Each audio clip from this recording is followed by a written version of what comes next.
ഹൃദയാഘാതം അഥവാ heart attack കാരണം നമ്മുടെ നാട്ടിൽ പലർക്കും ജീവൻ നഷ്ടമാകാറുണ്ട്.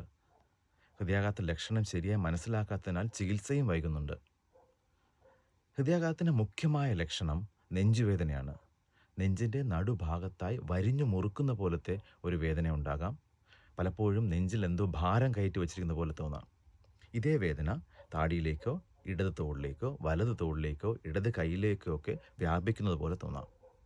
അതിനോടൊപ്പം തന്നെ കുളിച്ചു പോലെയുള്ള വിയർപ്പ്, ശ്വാസമുട്ടൽ, ഛർദി, നെഞ്ചിടിപ്പ്, ബോധക്കേട് എന്നിവയുണ്ടാകാം. സ്ത്രീകൾക്ക് പലപ്പോഴും ഈ ടിപ്പിക്കൽ ചെസ്റ്റ് പെയിൻ ഉണ്ടാകണമെന്നില്ല. കുത്തുന്ന പോലത്തെ വേദനയോ ഛർദിലോ അമിതമായ ക്ഷീണമോ മാത്രമായിരിക്കും ചിലപ്പോൾ ലക്ഷണങ്ങൾ. അതുപോലെ തന്നെയാണ് പ്രമേഹ രോഗികൾക്കും ഇതുപോലത്തെ കടുത്ത നെഞ്ചുവേദന ഉണ്ടാകണമെന്നില്ല. പലപ്പോഴും ഇങ്ങനത്തെ നെഞ്ചുവേദന പലരും ഗ്യാസ് എന്നാണ്ട് കരുതിയിട്ട് പലപ്പോഴും ചികിത്സ എടുക്കാറില്ല. ചിലരെങ്കിലും നെഞ്ചുവേദനയായിട്ട് സ്വയം ഡ്രൈവ് ചെയ്ത് ആശുപത്രിയിലേക്ക് പോകാറുണ്ട്. ഇത് വളരെ അപകടമാണ്. ഹൃദ്രോഗ ചികിത്സയിലെ ഏറ്റവും മുഖ്യമായ ഘടകം നെഞ്ചുവേദന തുടങ്ങി എത്രയും പെട്ടെന്ന് തന്നെ ആശുപത്രിയിലെത്തി ചികിത്സ എടുക്കുക എന്നുള്ളതാണ്. അതുകൊണ്ട് ഇതുപോലത്തെയുള്ള നെഞ്ചുവേദന ആരും ലാഘവമായി കാണാതിരിക്കട്ടെ.